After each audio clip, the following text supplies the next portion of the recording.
নমস্কাৰ বন্ধুসকল, মই কেশৱ ভয়েস অফ ইউ চেনেলত আপোনালোক সকলোকে পুনৰবাৰ স্বাগতম জনাইছো। আজি আমি এই ভিডিঅ'টোত যোৱা 1 ফেব্ৰুৱাৰীত সংসদত বিত্তমন্ত্ৰী নিৰ্মলা সীতাৰমণে দাখিল কৰা 2024-25 বৰ্ষৰ অন্তৱৰ্তীকালীন বাজেট বা ইন্টাৰিম বাজেটৰ লগত জড়িত প্ৰশ্নসমূহ লৈ আহিছো। এই ভিডিঅ'টোত কোনো ধৰণৰ এক্সপ্লেনেশ্যন কৰা নহয়, কিয়নো এই ইন্টাৰিম বাজেটৰ ওপৰত অলৰেডি আমি এটা ডিটেইল ভিডিঅ' আপলোড কৰি থৈছো। আপোনালোকে আই বুটনত ক্লিক কৰি নাইবা এই চেনেলৰ ভিডিঅ' ছেকশ্যনত গৈ ভিডিঅ'টো চাব পাৰিব। ইয়াত কেৱল প্ৰশ্নসমূহৰ উত্তৰহে প্ৰদান কৰা হ'ব। যদি আপোনালোকে এই ভিডিঅ'টো চাই ভাল পায় তেন্তে প্লিজ লাইক, কমেণ্ট আৰু শ্বেয়াৰ কৰিবলৈ নাপাহৰিব আৰু লগতে চেনেলটো ছাবস্ক্ৰাইব কৰিব। চ' বন্ধুসকল, আহক আজিৰ ভিডিঅ'টো ষ্টাৰ্ট কৰোঁ। আজিৰ প্ৰথমটো কুৱেশ্যন হৈছে, how much loan was announced for innovation under the 2024-25 budget. এইবাৰৰ যি 2024-25 বৰ্ষৰ যি অন্তৱৰ্তীকালীন বাজেট, এই বাজেটৰ অধীনত উদ্ভাৱনৰ বাবে কিমান ঋণ ঘোষণা কৰা হৈছে ইনোভেশ্যনৰ কাৰণে? ইয়াৰ অপশ্যনসমূহৰ ভিতৰত শুদ্ধ উত্তৰটো হৈছে অপশ্যন এ, 1 লাখ কোটি টকা ইনোভেশ্যনৰ কাৰণে ঘোষণা কৰা হৈছে। পৰৱৰ্তী প্ৰশ্ন, how many of the following mandis have been link to the electronic national agriculture market e NAM? কিমানটা মণ্ডিক ভাৰতৰ এই ইলেক্ট্ৰনিক নেশ্যনেল এগ্ৰিকালচাৰ মাৰ্কেট অৰ্থাৎ ই নামৰ সৈতে সংযুক্ত কৰা হৈছে বুলি ইয়াত সুধিছে। গতিকে ইয়াৰ শুদ্ধ উত্তৰটো হ'ব অপশ্যন চি,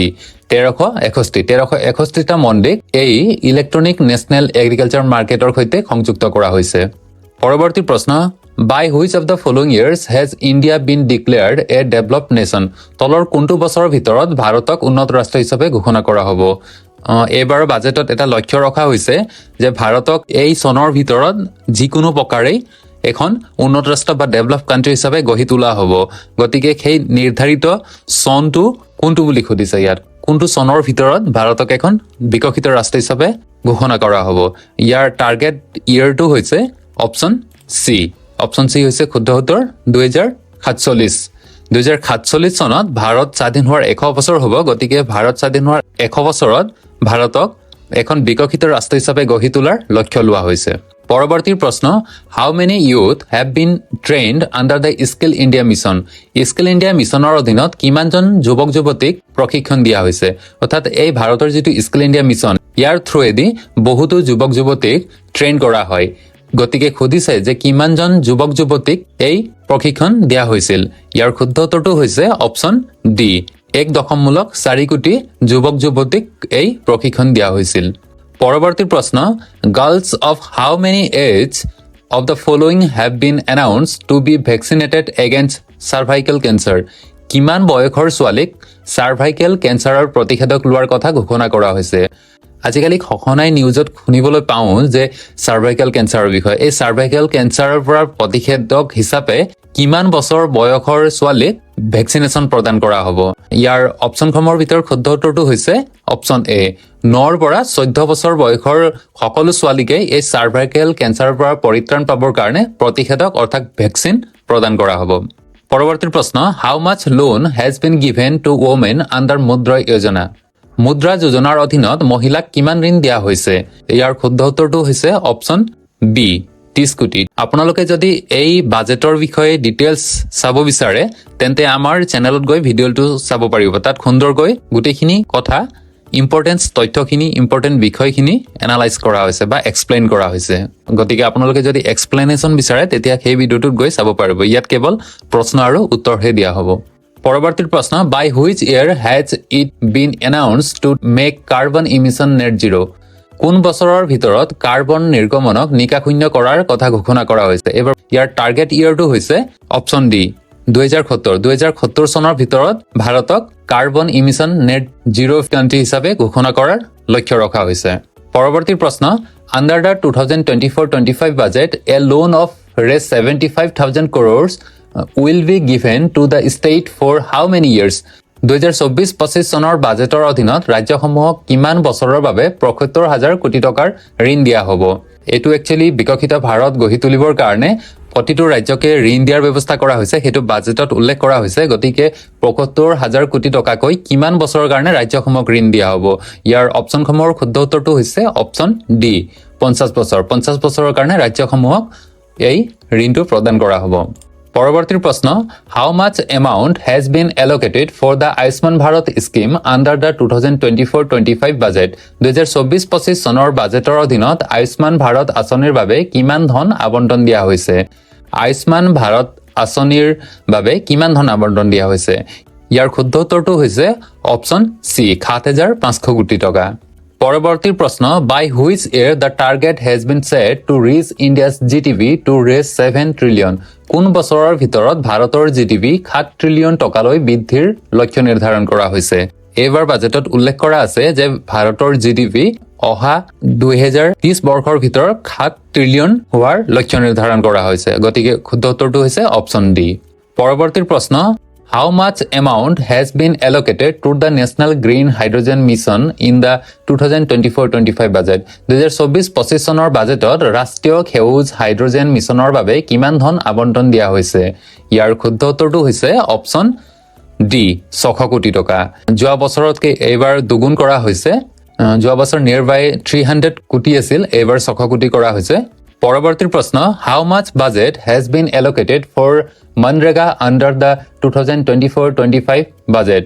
2024-25 চনৰ বাজেটৰ অধীনত মনৰেগাৰ বাবে কিমান বাজেট আবণ্টন দিয়া হৈছে এই MNREG অৰ্থাৎ মনৰেগা যাক আমি চমুকৈ মনৰেগা বুলি কওঁ ইয়াৰ সম্পূৰ্ণ ৰূপটো হৈছে Mahatma Gandhi national rural employment guarantee act গতিকে ইয়াৰ বাবে কিমান টকা বাজেটত আবণ্টন কৰা হৈছে ইয়াৰ শুদ্ধ উত্তৰটো হৈছে অপচন সি 86,000 crore পৰৱৰ্তী প্ৰশ্ন how many general rail coaches will be converted into Vande Bharat like coaches under the 2024-25 budget 2024-25 বৰ্ষৰ বাজেটৰ অধীনত কিমানখন সাধাৰণ ৰেলৰ ডবাক বন্দে ভাৰত ৰেলৰ ডবাৰ নিচিনাকৈ ৰূপান্তৰিত কৰা হ'ব সাধাৰণতে আমাৰ যি যাত্ৰীবাহী ৰেল সেইসমূহ ইমান উন্নত মানৰ নহয় আৰু পৰিষ্কাৰো নহয় গতিকে যেটো আমাৰ এতিয়া নতুনকৈ এটা ৰেল অনা হৈছে বন্দে ভাৰত সেই বন্দে ভাৰতটো উন্নত মানৰ আৰু লগতে খুব পৰিষ্কাৰো গতিকে তাৰ পৰা ইনস্পায়াৰ্ড হৈ এতিয়া এই যি যাত্ৰীবাহী ৰেল তাত নতুনকৈ তেনে ধৰণৰ ডবা সংযোজিত কৰা হ'ব বা সংযোগ কৰা হ'ব গতিকে ইয়াত খুদিছে কিমানটা তেনে ধৰণৰ ডবা সংযোগ কৰা হ'ব ইয়াৰ শুদ্ধ উত্তৰটো হৈছে অপচন সি 40,000টা তেনেকুৱা নতুন ডবা সংযোগ কৰা হ'ব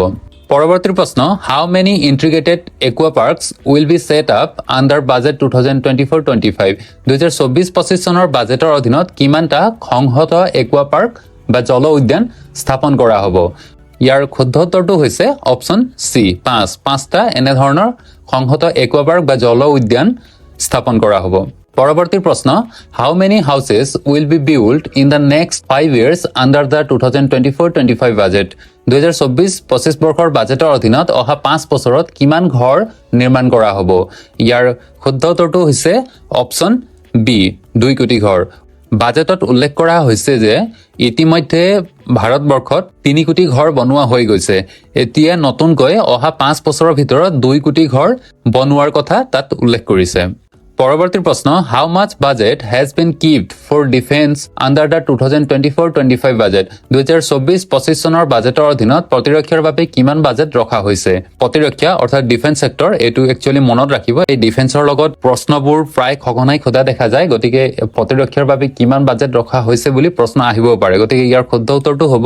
অপচন বি 5.1 লাখ কোটি টকা প্ৰতিৰক্ষাৰ বাবে আবণ্টন দিয়া হৈছে পৰৱৰ্তী প্ৰশ্ন according to the 2024-25 budget how many units of free electricity will be given every month under the solar project 2024-25 চনৰ বাজেট অনুসৰি সৌৰ প্ৰকল্পৰ অধীনত প্ৰতি মাহে কিমান ইউনিট বিনামূলীয়া বিদ্যুৎ প্ৰদান কৰা হ'ব ইয়াৰ শুদ্ধ উত্তৰটো হৈছে অপচন সি 300 ইউনিট বিদ্যুৎ প্ৰতি মাহে প্ৰদান কৰা হ'ব পৰৱৰ্তী প্ৰশ্ন how much has been earmarked for solar projects as per budget 2024-25 2024-25 চনৰ বাজেট অনুসৰি সৌৰ প্ৰকল্পৰ বাবে কিমান ধন নিৰ্ধাৰণ কৰা হৈছে অৰ্থাৎ আবণ্টন কৰা হৈছে কিমান ধন আবণ্টন কৰা হৈছে ইয়াৰ শুদ্ধ উত্তৰটো হৈছে অপচন সি 8,500 কোটি টকা সৌৰ প্ৰকল্পৰ বাবে আবণ্টন কৰা হৈছে পৰৱৰ্তী প্ৰশ্ন how many new rail corridors will be build as per the 2024-25 budget 2024-25 চনৰ বাজেট অনুসৰি কিমানটা নতুন ৰেল কৰিডৰ নিৰ্মাণ কৰা হ'ব এইবাৰ যেটো অন্তৰ্বৰ্তীকালীন বাজেট অনা হৈছে তাত নতুন ৰেল কৰিডৰ বনোৱাৰ নিৰ্মাণ কৰাৰ কথা ঘোষণা কৰা হৈছে গতিকে কিমানটা নিৰ্মাণ কৰা হ'ব ইয়াৰ শুদ্ধ উত্তৰটো হৈছে অপচন এ তিনিটা নতুন ৰেল কৰিডৰ নিৰ্মাণ কৰা হ'ব সেই তিনিটা হৈছে energy mineral and cement corridor অৰ্থাৎ শক্তি খনিজ আৰু চিমেণ্ট কৰিডৰ ছেকেণ্ডটো হৈছে হাই ট্ৰেফিক ডেন্সিটি কৰিডৰ আৰু অন্য এটা হৈছে পৰ্ট কানেক্টিভিটি কৰিডৰ এই তিনিটা কৰিডৰ নতুনকৈ নিৰ্মাণ কৰা হ'ব পৰৱৰ্তী প্ৰশ্ন how mass budget has been set for the railway ministry as per the 2024-25 budget 2024-25 চনৰ বাজেট অনুসৰি ৰেল মন্ত্ৰালয়ৰ বাবে কিমান বাজেট নিৰ্ধাৰণ কৰা হৈছে শুদ্ধ উত্তৰটো হৈছে অপচন বি 2.55 লাখ কোটি টকা পৰৱৰ্তী প্ৰশ্ন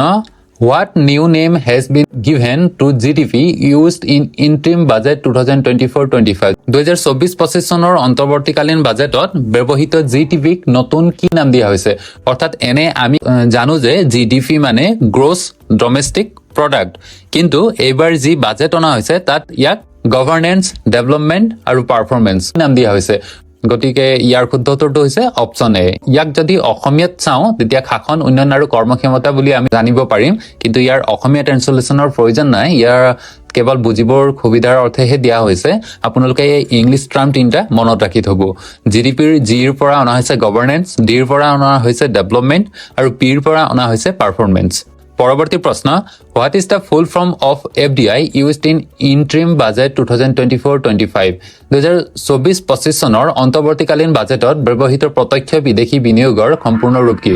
ইয়াৰ শুদ্ধ উত্তৰটো হৈছে option C foreign direct investment প্ৰত্যক্ষ বিদেশী বিনিয়োগ পৰৱৰ্তী প্ৰশ্ন which of the following principles has been stated in the recently released budget শেহতীয়াকৈ প্ৰকাশ পোৱা বাজেটত তলৰ কোনটো নীতি উল্লেখ কৰা হৈছে এইবাৰ যি বাজেট উল্লেখ কৰা হৈছে যেটো অন্তৰ্বৰ্তীকালীন বাজেট আছে তাত তিনিটা নীতিৰ বিষয়ে উল্লেখ কৰা হৈছে সেই তিনিটা নীতি কি আছিল বাৰু তাৰ ভিতৰত শুদ্ধ উত্তৰটো হৈছে অপচন সি ৰিফৰ্ম ট্ৰান্সফৰ্ম আৰু পাৰফৰ্ম এই তিনিটা বিষয়ৰ ওপৰত বা এই তিনিটা নীতিৰ ওপৰত প্ৰিন্সিপলছৰ ওপৰত এইবাৰ বাজেটত উল্লেখ কৰা হৈছে এই তিনিটাৰ অসমীয়া ট্ৰান্সলেচন অৰ্থটো হৈছে সংস্কাৰ ৰূপান্তৰ আৰু পৰিৱেশন পৰৱৰ্তী প্ৰশ্ন In the interim budget 2024-25, how many women have been announced to benefit under the Lakhpati Didi scheme from 2 crore? 2024-25 চনৰ অন্তৰ্বৰ্তীকালীন বাজেটত লাখপতি দিদি আঁচনিৰ অধীনত 2 কোটিৰ পৰা কিমান গৰাকী অধিক মহিলাক লাভৱান হ'ব বুলি ঘোষণা কৰা হৈছে অৰ্থাৎ প্ৰথম অৱস্থাত এই লাখপতি দিদি আঁচনিৰ অধীনত 2 কোটি মহিলাক সুবিধা প্ৰদান কৰা হৈছিল অৰ্থাৎ তেওঁলোকক লাভৱান্বিত কৰা হৈছিল কিন্তু এতিয়া ইয়াৰ লিমিটেশন বহাই কিমান কৰা হৈছে ইয়াৰ শুদ্ধ উত্তৰটো হৈছে অপচন এ 3 কোটি প্ৰথমতে 2 কোটি দিয়া হৈছিল এতিয়া 3 কোটি মহিলাক এই আঁচনিৰ অধীনত সামৰি লোৱা হৈছে পৰৱৰ্তী প্ৰশ্ন how many new integrated aqua parks have been announced to be developed under the Pradhan Mantri Matsya সম্পদা যোজনা প্ৰধানমন্ত্ৰী মৎস্য সম্পদা যোজনাৰ অধীনত কিমানখন নতুন সংহত জল উদ্যান গঢ়ি তোলাৰ কথা ঘোষণা কৰা হৈছে শুদ্ধ উত্তৰটো হৈছে অপচন সি 5টা নতুন জলসংহত উদ্যান বা একুৱা পাৰ্ক নিৰ্মাণ কৰা হ'ব পৰৱৰ্তী প্ৰশ্ন how mass fiscal deficit has been said in the interim budget 2024-25 2024-25 চনৰ অন্তৰ্বৰ্তীকালীন বাজেটত কিমান বিত্তীয় ঘাটিৰ কথা কোৱা হৈছে ইয়াৰ শুদ্ধ উত্তৰটো হৈছে অপচন এ 5.1% পৰৱৰ্তী প্ৰশ্ন how much revenue deficit has been said in the interim budget 2024-25 2024-25 চনৰ অন্তৰ্বৰ্তীকালীন বাজেটত ৰাজহ ঘাটি কিমান কোৱা হৈছে ইয়াৰ শুদ্ধ উত্তৰটো হৈছে অপচন ডি 2% 2% ৰাজহ ঘাটি এইবাৰৰ এই বাজেটত উল্লেখ কৰা আছে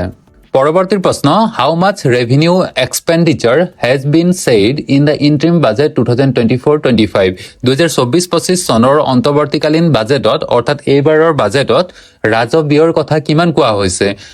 ইয়াৰ অপচনসমূহৰ ভিতৰত শুদ্ধ উত্তৰটো হৈছে অপচন বি 36.5 লাখ কোটি টকা এইবাৰৰ ৰাজহ ব্যয় উল্লেখ কৰা হৈছে 36.5 লাখ কোটি টকা পৰৱৰ্তী প্ৰশ্ন how much budget has been announced for the railway ministry in the interim budget 2024-25 2024-25 চনৰ অন্তৰ্বৰ্তীকালীন বাজেটত ৰেল মন্ত্ৰালয়ৰ বাবে কিমান বাজেট ঘোষণা কৰা হৈছে অপচনসমূহৰ ভিতৰত শুদ্ধ উত্তৰটো হৈছে অপচন এ 2.55 লাখ কোটি টকা পৰৱৰ্তী প্ৰশ্ন how much budget has been announced for the ministry of rural development in the interim budget 2024-25 2024-25 চনৰ অন্তৰ্বৰ্তীকালীন বাজেটত গ্ৰামোন্নয়ন মন্ত্ৰালয়ৰ বাবে কিমান বাজেট ঘোষণা কৰা হৈছে ইয়াৰ শুদ্ধ উত্তৰটো হ'ব অপচন বি 1.77 লাখ কোটি টকা পৰৱৰ্তী প্ৰশ্ন how much budget has been announced for the Ministry of Agriculture and Farmers Welfare in the Interim Budget 2024-25 2024-25 চনৰ অন্তৰ্বৰ্তীকালীন বাজেটত কৃষি আৰু কৃষক কল্যাণ মন্ত্ৰালয়ৰ বাবে কিমান বাজেট ঘোষণা কৰা হৈছে বা কিমান টকা ধাৰ্য কৰা হৈছে অপচনসমূহৰ ভিতৰত শুদ্ধ উত্তৰটো হ'ব অপচন এ 1.2 লাখ crore পৰৱৰ্তী প্ৰশ্ন how much budget has been announced for the Ministry of Consumer Affairs, Food and Public Distribution in the Interim Budget 2024 এইবাৰৰ বাজেটত গ্ৰাহক পৰিক্ৰমা খাদ্য ৰাজহুৱা বিতৰণ আৰু মন্ত্ৰালয়ৰ বাবে কিমান বাজেট ঘোষণা কৰা হৈছে ইয়াৰ শুদ্ধ উত্তৰটো হৈছে অপচন সি 2.13 লাখ crore পৰৱৰ্তী প্ৰশ্ন how much amount has been allocated for the Manrega scheme under the 2024-25 budget এই কোৱেশ্চনটো ডাবল কে আহিছে ইয়াৰ শুদ্ধ উত্তৰটো হৈছে অপচন ডি 86,000 crores পৰৱৰ্তী প্ৰশ্ন how much has the corporate tax been reduced in the interim budget 2024-25 2024-25 চনৰ অন্তৰ্বৰ্তীকালীন বাজেটত কৰ্পোৰেট কৰ কিমান হ্ৰাস কৰা হৈছে ইয়াৰ শুদ্ধ উত্তৰটো হৈছে অপচন এ 22% হ্ৰাস কৰা হৈছে what is the interim budget called এইবাৰ যেটো অন্তৰ্বৰ্তীকালীন বাজেট অনা হৈছে এই অন্তৰ্বৰ্তীকালীন বাজেটক কি বুলি কোৱা হয় ইয়াত অপচনত দিয়া হৈছে পৰিপূৰক বাজেট উপলব্ধ বাজেট বা supplementary budget available budget special budget vote on the account ইয়াক আমি কি বুলি কওঁ যেটো বছৰত নিৰ্বাচন হয় সেই বছৰৰ অৰ্থাৎ নিৰ্বাচনৰ আগমুহূৰ্তত যেটো বাজেট অনা হয় সেই বাজেটটোকে আমি ইন্টাৰিম বাজেট বা অন্তৰ্বৰ্তীকালীন বাজেট বুলি কওঁ এই বাজেট কেৱল 3-4 মাহৰ কাৰণেহে অনা হয় লগতে এই বাজেটক আমি অন্য এটা নাম দিও ক'ব পাৰো হেতু হৈছে টেম্পৰাৰী বাজেট গতিকে আমাৰ ইয়াত অপচনত টেম্পৰাৰীটো নাই এই অপচনসমূহৰ ভিতৰত শুদ্ধ উত্তৰটো হৈছে ভোট অন দা একাউন্ট আমি অন্তৰ্বৰ্তীকালীন বাজেটক ভোট অন দা একাউন্ট বুলিও গতিকে ইয়াৰ শুদ্ধ উত্তৰটো হৈছে অপচন এ পৰৱৰ্তী প্ৰশ্ন in which budget the word interim was used for the first time কোনটো বাজেটত প্ৰথমবাৰৰ বাবে অন্তৰ্বৰ্তীকালীন শব্দটো ব্যৱহাৰ কৰা হৈছিল এই প্ৰশ্নটো একচুয়ালি এই বাজেটৰ লগত জড়িত হিষ্ট্ৰীৰ কোৱেশ্চন হয় অৰ্থাৎ ভাৰতীয় বাজেটৰ হিষ্ট্ৰীৰ লগত জড়িত প্ৰশ্ন হয় গতিকে ইয়াৰ পাছত যিখিনি প্ৰশ্ন আমি ডিসকাস কৰিম বা ইয়াত আলোচনা কৰিম সেইখিনি অকমান ষ্টেটিক টাইপৰ হ'ব গতিকে আপোনালোকে ভালদৰে চাব বিভিন্ন ইয়াত ইম্পৰ্টেন্ট কোৱেশ্চন অনা হৈছে গতিকে ইয়াত খোদা হৈছে যে কোনটো বাজেটত প্ৰথমবাৰৰ বাবে অন্তৰ্বৰ্তীকালীন শব্দটো ব্যৱহাৰ কৰা হৈছিল ইয়াৰ শুদ্ধ উত্তৰটো হৈছে অপচন এ 1948-49 চনৰ যি বাজেট আছিল তেতিয়া অন্তৰ্বৰ্তীকালীন বাজেট অনা হৈছিল আৰু তেতিয়াই ইন্টাৰিম বা অন্তৰ্বৰ্তীকালীন শব্দটো ব্যৱহাৰ কৰা হৈছিল পৰৱৰ্তী প্ৰশ্ন who has presented the union budget 2023-24 in parliament সংসদত কোনে ইউনিয়ন বাজেট 2023-24 দাখিল কৰিছিল ইয়াৰ শুদ্ধ উত্তৰটো হৈছে এইবাৰো নিৰ্মলা সীতাৰমণে দাখিল কৰিছে যেহেতু যোৱাবাৰো তেখেতেই বিত্তমন্ত্ৰী আছিল গতিকে তেখেতেই নিৰ্মলা সীতাৰমণে এই বাজেটটো দাখিল কৰিছিল গতিকে অপচন এ হৈছে ইয়াৰ শুদ্ধ উত্তৰ পৰৱৰ্তী প্ৰশ্ন for which financial year budget 2024 has been presented কোনটো বিত্তীয় বৰ্ষৰ বাবে বাজেট 2024 দাখিল কৰা হৈছে অৰ্থাৎ এইবাৰ যি অন্তৰ্বৰ্তীকালীন বাজেট অনা হৈছে সেই বাজেটটো কোনটো বিত্তীয় বৰ্ষৰ বাবে অনা হৈছে গতিকে অপচনসমূহৰ ভিতৰত শুদ্ধ উত্তৰটো হৈছে অপচন সি 2024-25 বিত্তীয় বৰ্ষৰ বাবে বা ফাইনান্সিয়েল ইয়াৰৰ কাৰণে এই বাজেটটো অনা হৈছে পৰৱৰ্তী প্ৰশ্ন what is the meaning of the word budget budget শব্দটোৰ অৰ্থ কি আমি যে বাজেট শুনি আছো নহয় জানো এই বাজেটৰ অৰ্থটো কি হেতু খুদিছে ইয়াৰ একচুয়াল অৰ্থটো হ'ব অপচনসমূহৰ ভিতৰত শুদ্ধ উত্তৰটো হৈছে অপচন এ লেদাৰ বেগ অৰ্থাৎ চামৰাৰ মোনা বা বেগ বাজেট বুলি ক'লে আমি চামৰাৰ মোনা বা বেগ বুজো পৰৱৰ্তী প্ৰশ্ন from which language does the word budget originate budget শব্দটোৰ উৎপত্তি কোন ভাষাৰ পৰা হৈছে ইয়াৰ শুদ্ধ উত্তৰটো হৈছে অপচন বি ফৰাচী ভাষা বা ফ্ৰান্স ল্যাঙ্গুৱেজ এই ভাষাৰ পৰাই বাজেট শব্দৰ উৎপত্তি হৈছে পৰৱৰ্তী প্ৰশ্ন who is called the father of Indian budget system কাক ভাৰতীয় বাজেট ব্যৱস্থাৰ পিতৃ বুলি কোৱা হয় ইয়াৰ শুদ্ধ উত্তৰটো হৈছে অপচন এ জেমছ উইলছনক ভাৰতীয় বাজেট ব্যৱস্থাৰ পিতৃ বুলি কোৱা হয় পৰৱৰ্তী প্ৰশ্ন who gave the longest speech on the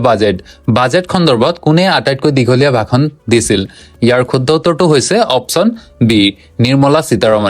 Sitharaman তেখেত বিত্তমন্ত্ৰী সকলোতকৈ দীঘলীয়া ভাষণ প্ৰদান কৰিছিল পৰৱৰ্তী প্ৰশ্ন when was the first budget of independent India introduced by R.K. Shanmughan Shetty স্বাধীন ভাৰতৰ প্ৰথম বাজেট কেতিয়া দাখিল কৰিছিল ইয়াৰ শুদ্ধ উত্তৰটো হ'ব অপচন এ 26 নৱেম্বৰ 1947 পৰৱৰ্তী প্ৰশ্ন who has presented the first budget of independent India স্বাধীন ভাৰতৰ প্ৰথম বাজেট কোনে দাখিল কৰিছিল ইয়াৰ শুদ্ধ উত্তৰটো হৈছে অপশ্যন চি এইটো অলৰেডি কোৱা হৈছিলে আগৰ প্ৰশ্নটোত আৰ কে সন্মুখম শেট্টি পৰৱৰ্তী প্ৰশ্ন which budget is known as black budget কোনখন বাজেটক ব্লেক বাজেট বুলি জনা যায় ইয়াৰ শুদ্ধ উত্তৰটো হৈছে অপশ্যন এ 1973-74 চনৰ যেটো বাজেট আছিল তাক ব্লেক বাজেট বুলি কোৱা হয় পৰৱৰ্তী প্ৰশ্ন when was the first budget of republic india presented Bharat গণৰাজ্যৰ প্ৰথম বাজেট কেতিয়া দাখিল কৰা হৈছিল ইয়াৰ শুদ্ধ উত্তৰটো হৈছে অপশ্যন এ 28 ফেব্ৰুৱাৰী 1950 চনত ভাৰত গণৰাজ্যৰ প্ৰথমটো বাজেট দাখিল কৰা হৈছিল ভাৰতৰ এনে বাজেট আগতেও দাখিল কৰা হয় কিন্তু গণৰাজ্য হোৱাৰ পাছত প্ৰথমবাৰ বাজেট দাখিল কৰা হৈছিল 28 ফেব্ৰুৱাৰী 1950 চনত পৰৱৰ্তী প্ৰশ্ন who presented the first budget of republic India Bharat গণৰাজ্যৰ প্ৰথম বাজেট কোনে দাখিল কৰিছিল ভাৰত যেতিয়া গণৰাজ্য হ'ল তাৰ পাছত প্ৰথমবাৰৰ বাবে কোনে বাজেট দাখিল কৰিছিল ইয়াৰ শুদ্ধ উত্তৰটো হৈছে অপশ্যন ডি জন মাথাই পৰৱৰ্তী প্ৰশ্ন হু was the first prime minister of india who presented the budget while being the prime minister ভাৰতৰ প্ৰথম প্ৰধানমন্ত্ৰী কোন আছিল যিয়ে প্ৰধানমন্ত্ৰী হৈ থাকোতেই বাজেট দাখিল কৰিছিল ইয়াৰ শুদ্ধ উত্তৰটো হৈছে অপশ্যন এ জৱাহৰলাল নেহেৰু ডাঙৰীয়া তেতিয়া তেওঁ নিজে ফাইনেন্স ডিপাৰ্টমেণ্টৰো আছিলে গতিকে তেখেতে নিজেই এই বাজেটটো উত্থাপন কৰিছিল বা দাখিল কৰিছিল পৰৱৰ্তী প্ৰশ্ন when was paperless budget presented in parliament for the first time প্ৰথমবাৰৰ বাবে সংসদত কেতিয়া কাগজবিহীন বাজেট দাখিল কৰা হৈছিল ইয়াৰ শুদ্ধ উত্তৰটো হৈছে অপশ্যন সি 2021 চনত প্ৰথমবাৰৰ বাবে কাগজবিহীন বাজেট দাখিল কৰা হৈছিল পৰৱৰ্তী প্ৰশ্ন by whom paperless budget was presented in parliament for the first time কোনে প্ৰথমবাৰৰ বাবে সংসদত কাগজবিহীন বাজেট দাখিল কৰিছিল অপশ্যনসমূহৰ ভিতৰত শুদ্ধ উত্তৰটো হৈছে অপশ্যন এ নিৰ্মলা সীতাৰমণ বিত্তমন্ত্ৰী নিৰ্মলা সীতাৰমণে সংসদত কাগজবিহীন বাজেট দাখিল কৰিছিল প্ৰথমবাৰৰ বাবে পৰৱৰ্তী প্ৰশ্ন which of the following states introduce paperless budget for the first time তলৰ কোনখন ৰাজ্যই প্ৰথমবাৰৰ বাবে কাগজবিহীন বাজেট প্ৰৱৰ্তন কৰিছিল ইয়াৰ শুদ্ধ উত্তৰটো হৈছে অপশ্যন বি উত্তৰ প্ৰদেশ ৰাজ্য চৰকাৰে প্ৰথমবাৰৰ বাবে কাগজবিহীন বাজেট প্ৰৱৰ্তন কৰিছিল পৰৱৰ্তী প্ৰশ্ন when was the budget presented before 2017 2017 চনৰ আগত বাজেট কেতিয়া দাখিল কৰা হৈছিল ইয়াৰ শুদ্ধ উত্তৰটো হৈছে অপশ্যন এ ফেব্ৰুৱাৰী মাহৰ শেষৰ ফালে 2017 চনৰ আগত বাজেট দাখিল কৰা হৈছিল কিন্তু 17 চনৰ পাছৰ পৰাই প্ৰত্যেক বছৰৰ ফেব্ৰুৱাৰী মাহৰ 1 তাৰিখে বাজেট দাখিল কৰা হয় এতিয়া পৰৱৰ্তী প্ৰশ্ন from which language did the word budget originated budget শব্দটোৰ উৎপত্তি কোন ভাষাৰ পৰা হৈছিল ইয়াৰ শুদ্ধ উত্তৰটো হৈছে অপশ্যন বি ফ্ৰান্স ল্যাঙ্গুৱেজ ফৰাসী ভাষাৰ পৰা এই বাজেট শব্দটোৰ উৎপত্তি হৈছিল পৰৱৰ্তী প্ৰশ্ন when was the first budget of india presented ভাৰতৰ প্ৰথম বাজেট কেতিয়া দাখিল কৰা হৈছিল ইয়াৰ শুদ্ধ উত্তৰটো হৈছে অপশ্যনসমূহৰ ভিতৰত 7 এপ্ৰিল 1860 7 এপ্ৰিল 1860 চনত প্ৰথমবাৰৰ বাবে ভাৰতত বাজেট দাখিল কৰা হৈছিল পৰৱৰ্তী প্ৰশ্ন who presented the first budget of India ভাৰতৰ প্ৰথম বাজেট কোনে দাখিল কৰিছিল ইয়াৰ শুদ্ধ উত্তৰটো হৈছে অপশ্যন ডি জেমছ উইলছন পৰৱৰ্তী প্ৰশ্ন who has become India's first full time women finance minister ভাৰতৰ প্ৰথম পূৰ্ণকালীন মহিলা বিত্তমন্ত্ৰী কোন হৈছে ইয়াৰ শুদ্ধ উত্তৰটো হৈছে অপশ্যন বি নিৰ্মলা সীতাৰমণ পূৰ্ণকালীন বিত্তমন্ত্ৰী হিচাপে নিৰ্মলা সীতাৰমণ কিন্তু বিত্তমন্ত্ৰী হিচাপে কাৰ্যভাৰ গ্ৰহণ কৰা প্ৰথম মহিলা বিত্তমন্ত্ৰী হৈছে আমাৰ পূৰ্বৰ প্ৰধানমন্ত্ৰী ইন্দিৰা গান্ধী হৈছে ভাৰতৰ প্ৰথম মহিলা বিত্তমন্ত্ৰী কিন্তু প্ৰথম পূৰ্ণকালীন মহিলা বিত্তমন্ত্ৰী হৈছে নিৰ্মলা সীতাৰমণ পৰৱৰ্তী প্ৰশ্ন when did the budget start being presented after the year 2017 2017 চনৰ পিছৰ পৰা কেতিয়া বাজেট দাখিল কৰিবলৈ আৰম্ভ কৰা হৈছে ইয়াৰ শুদ্ধ উত্তৰটো হৈছে অপশ্যন বি 1 ফেব্ৰুৱাৰীৰ পৰা 2017 চনৰ পাছৰ পৰা 1 ফেব্ৰুৱাৰীত এই বাজেট দাখিল কৰিবলৈ লোৱা হৈছে পৰৱৰ্তী প্ৰশ্ন who gave the shortest speech on the budget সন্দৰ্ভত কোনে আটাইতকৈ চুটি ভাষণ দিছিল ইয়াৰ শুদ্ধ উত্তৰটো হৈছে অপশ্যন ডি হিৰুভাই মুলজীভাই পেটেলে আটাইতকৈ চুটি কেৱল 800 শব্দ ব্যৱহাৰ কৰি বাজেট সন্দৰ্ভত এটা চুটি ভাষণ প্ৰদান কৰিছিল পৰৱৰ্তী প্ৰশ্ন in which year did the Acworth committee recommended separation of the railway budget from the general budget Acworth কমিটিয়ে কোন বছৰত ৰেল বাজেটক সাধাৰণ বাজেটৰ পৰা পৃথক কৰাৰ পৰামৰ্শ দিছিল ইয়াৰ শুদ্ধ উত্তৰটো হৈছে অপশ্যন বি 1924 পৰৱৰ্তী প্ৰশ্ন by whom was the railway budget presented for the last time rail budget শেষৰবাৰৰ বাবে কোনে দাখিল কৰিছিল ইয়াৰ শুদ্ধ উত্তৰটো হৈছে অপশ্যন চি সুৰেশ প্ৰভুৱে শেষবাৰৰ বাবে ৰেল বাজেট দাখিল কৰিছিল পৰৱৰ্তী প্ৰশ্ন in which year was the railway budget merge with the general budget by the Modi government কোন বছৰত মোদী চৰকাৰে ৰেল বাজেট সাধাৰণ বাজেটৰ সৈতে একত্ৰিত কৰিছিল ইয়াৰ শুদ্ধ উত্তৰটো হৈছে অপচন বি 2016 মোদী চৰকাৰে ৰেল বাজেট আৰু সাধাৰণ বাজেটক একত্ৰিত কৰি পেলাইছিল পৰৱৰ্তী প্ৰশ্ন on which recommendations was the railway budget combined with the